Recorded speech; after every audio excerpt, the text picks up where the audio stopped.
Hello दोस्तों, स्वागत है आप सभी लोगों का फिर से आपके अपने चैनल राइजिंग स्टार क्लासेस पर। तो दोस्तों, आज के इस वीडियो में मैं आप लोगों को क्लास 10th हाफ ईयरली का पेपर दिखाने वाला हूं, हिंदी का। ठीक है, और ये पेपर बहुत ही ज़्यादा वायरल पेपर है, हर स्कूल में यही पेपर कराया जा रहा है। तो अगर आप लोगों का भी हाफ ईयरली का एग्ज़ाम स्टार्ट होने वाला है या कल हिंदी का पेपर है, तो वीडियो को पूरा देखिएगा। अगर आप केवल इस पेपर को हल करके चले जाते हैं तो कई सारे क्वेश्चन डायरेक्ट आपको पेपर में दिख जाएंगे। तो पूर्णांक 70 नंबर का होगा, समय जो होंगे वह 3 घंटे दिए जाएंगे। तो प्रश्न पत्र 2 खंडों में विभाजित है, खंड क एवं खंड ख। प्रत्येक प्रश्न के सम्मुख निर्धारित अंक अंकित हैं, यानी उनके सामने दिए गए हैं।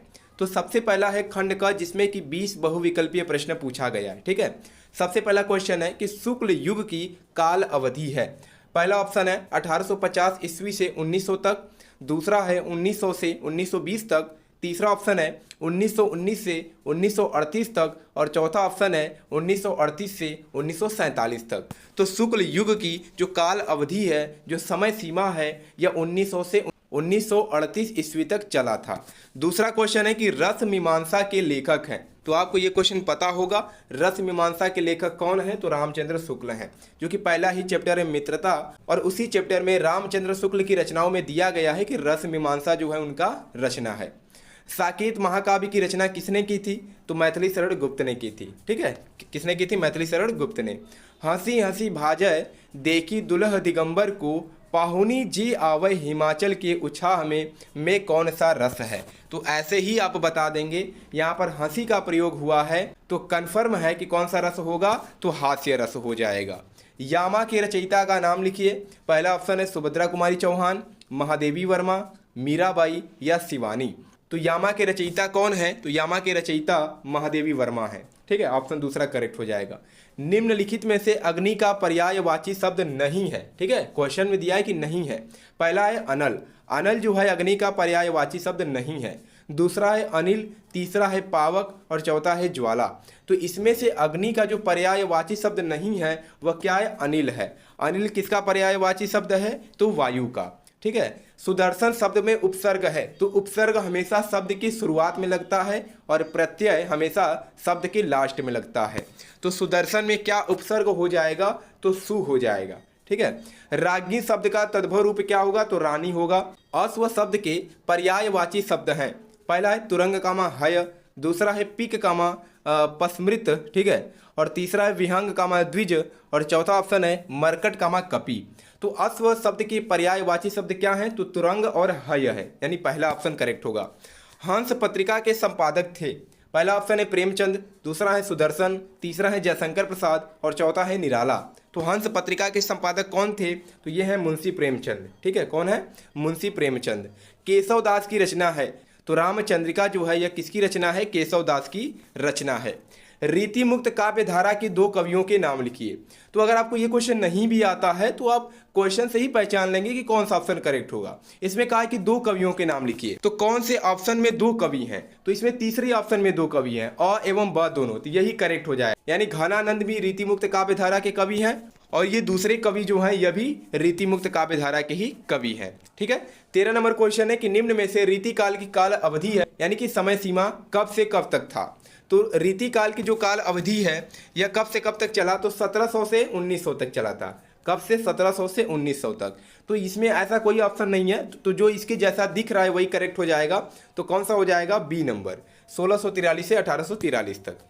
फिर 14 नंबर क्वेश्चन क्या है कि भारतेंदु युग किस काल के अंतर्गत आता है? तो इसका उत्तर आप बताइएगा। ठीक है, आपको भी बताना है कि कौन सा ऑप्शन करेक्ट होगा, जिससे मुझे भी पता चले कितनी पढ़ाई आपकी चल रही है। तो 14 नंबर क्वेश्चन का उत्तर आपको बताना है। उस काल मारे क्रोध के तन कांपने उसका लगा, मानो हवा के वेग से सोता हुआ सागर जगा, में कौन सा अलंकार है? तो इसमें उत्प्रेक्षा अलंकार है। कौन सा अलंकार है? उत्प्रेक्षा अलंकार। शताब्दी का समास विग्रह है, तो 100 वर्षों का समूह। क्या हो जाएगा? 100 वर्षों का समूह। युष्मद यानी कि तुम शब्द का तृतीया विभक्ति बहुवचन का रूप क्या होगा? त्वम होगा कि युवाम होगा कि त्वया होगा या युष्माभि होगा? तो युष्मद शब्द का तृतीया विभक्ति बहुवचन का जो रूप है वह क्या है? युष्माभि है, यानी चौथा ऑप्शन करेक्ट है। रानी केतकी की कहानी के लेखक कौन है? तो इंसा अल्लाह खां है। ठीक है, दूसरा ऑप्शन करेक्ट है। 19 नंबर क्वेश्चन है कि भारतीय संस्कृति निबंध के लेखक कौन है। पहला ऑप्शन है डॉक्टर राजेंद्र प्रसाद, दूसरा महावीर प्रसाद द्विवेदी, तीसरा ऑप्शन है भारतेंदु हरिश्चंद्र और चौथा ऑप्शन है विद्यानिवास मिश्र। तो भारतीय संस्कृति निबंध के लेखक डॉक्टर राजेंद्र प्रसाद हैं। कौन है? Doctor Rajendra Prasad. Last question है 20 नंबर कि तार सप्तक के संपादक हैं तो अज्ञे जी हैं, और अज्ञे का पूरा नाम क्या है? तो सच्चिदानंद हीरानंद वात्स्यायन अज्ञे। ठीक है, तो कभी कभी पूरा नाम भी पूछ लिया जाता है। तो ये 20 MCQ टाइप क्वेश्चन पूछा गया है, जिसमें कि 5 क्वेश्चन गद्य साहित्य से, 5 क्वेश्चन पद्य साहित्य से और 10 क्वेश्चन जो है वो व्याकरण से पूछे गए हैं। अब दूसरा जो खंड है वह है खंड ख, जिसमें 21 नंबर क्वेश्चन है कि निम्न गद्यांशों में से किसी एक के नीचे दिए गए प्रश्नों के उत्तर दीजिए। तो यहाँ पर एक गद्यांश दिया गया है। क्या है गद्यांश? कि कुसंग का ज्वर सबसे भयानक होता है, यह केवल नीति एवं सद्वृत्ति का ही नाश नहीं करता बल्कि बुद्धि का भी क्षय करता है। किसी युवा पुरुष की संगति यदि बुरी होगी तो वह उसके पैरों में बंधी चक्की के समान होगी, जो उसे दिन दिन अवनति के गड्ढे में गिराती जाएगी, और यदि अच्छी होगी तो सहारा देने वाली सुदृढ़ बाहु के समान होगी, जो उसे निरंतर उन्नति की ओर उठाती जाएगी। तो ये गद्यांश है जिस पर 3 क्वेश्चन पूछा गया है। तो आपको बताना है इस गद्यांश के लेखक कौन है और पाठ का क्या नाम है। और दूसरा क्वेश्चन है कि रेखांकित अंश की व्याख्या कीजिए, यानी जहां पर ये लाइन खींची गई है उसका आपको क्या करना है? व्याख्या करना है, अपने शब्दों में बताना है कि इस सेंटेंस का क्या अर्थ होगा। तो ये 3 प्रश्न पूछा गया है, प्रत्येक प्रश्न 2-2 अंक का है। तो अगर आपको पहला नहीं आता है तो दूसरा भी कर सकते हैं। 2 गद्यांश, किसी एक गद्यांश पर आधारित प्रश्नों का उत्तर आपको देना है। ठीक है। 22 नंबर क्वेश्चन है कि निम्न में से किसी एक पद्यांश की संदर्भ सहित व्याख्या कीजिए और प्रसंग भी लिखिए। तो जैसे गद्यांश पर आधारित प्रश्न दिया गया है, वैसे ही पद्यांश पर आधारित 3 प्रश्न दिया गया है। पहला संदर्भ लिखना है, दूसरा क्वेश्चन पूछा गया है इसी पद्यांश पर आधारित, और तीसरा रेखांकित अंश में बताना है कि कौन सा रस है। ठीक है। तो अगर पहला नहीं आता है तो इसमें भी 2 पद्यांश हैं, किन्हीं एक प्रश्नों का ही उत्तर देना है। फिर 23 का क क्वेश्चन है कि निम्न लेखकों में से किसी एक लेखक का जीवन परिचय देते हुए उनके प्रमुख रचनाओं का नाम लिखिए। तो पहला रामचंद्र शुक्ल, दूसरा डॉक्टर राजेंद्र प्रसाद और तीसरे लेखक कौन है? तो जयशंकर प्रसाद।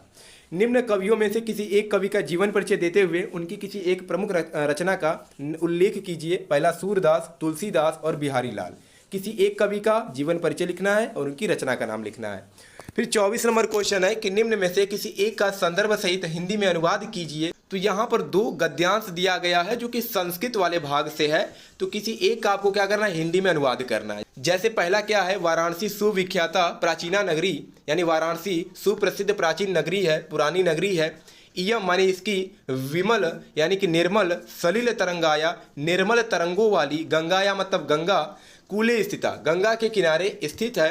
अस्या माने इसकी, घट्टा नाम माने घाटों की, वलयाकृति माने वलयाकृति मतलब घुमावदार आकृति, पंक्ति और पंक्ति की, धवलायाम चंद्रिकायाम सफ़ेद चांदनी में बहुराजते मतलब बहुत सुशोभित होती है, यानी इसकी घाटों की जो वलयाकार पंक्ति है, वलयाकार आकृति की, वह सफ़ेद चांदनी में बहुत सुशोभित होती है। अगणिता पर्यटका यानी अनेक पर्यटक दूर दूर से देशों से, नित्य माने यहाँ लगातार, यहाँ अत्र माने यहाँ, आयंती माने आते हैं, अस्या माने इसकी, घट्टा नाम माने घाटों की, शोभा माने शोभा को, विलोक्य माने देख करके, इमाम माने इसकी, बहु माने बहुत, प्रशंसन्ति माने प्रशंसा करते हैं।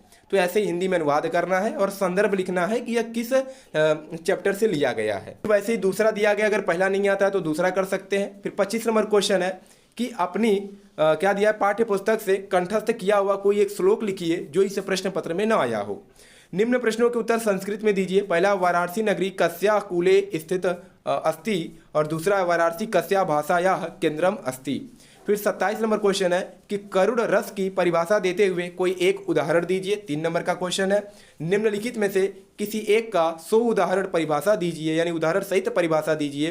पहला है उपमा अलंकार, दूसरा है रूपक अलंकार। फिर 29 नंबर क्वेश्चन है निम्न विषयों में से किसी एक विषय पर निबंध लिखिए। पहला विज्ञान वरदान या अभिशाप और दूसरा है पर्यावरण प्रदूषण। और लास्ट क्वेश्चन है 30 नंबर, ज्योति जवाहर खंड काव्य का कथानक अपने शब्दों में लिखिए। तो इसमें जो क्वेश्चंस दिए गए हैं ये सही पैटर्न में नहीं दिया गया, ठीक है। जहां पर इसको जिस नंबर पे जो क्वेश्चन रहना चाहिए वहां पर ना दे करके इधर उधर कर दिया है, ठीक है। लेकिन आपका जो पेपर होगा उसमें पैटर्न रहेगा, यानी सही पैटर्न में रहेगा। जो मेन बोर्ड एग्जाम होगा, ये अर्धवार्षिक पेपर है इसलिए इसमें इधर उधर कर दिया है। तो आपका जो मेन बोर्ड एग्जाम होगा उसमें सही पैटर्न में, यानी किस नंबर पे कौन सा क्वेश्चन रहता है वैसे दिया जाएगा। तो ये पेपर बहुत ज़्यादा इंपॉर्टेंट है, बहुत ज़्यादा वायरल पेपर है हाफ ईयरली के लिए।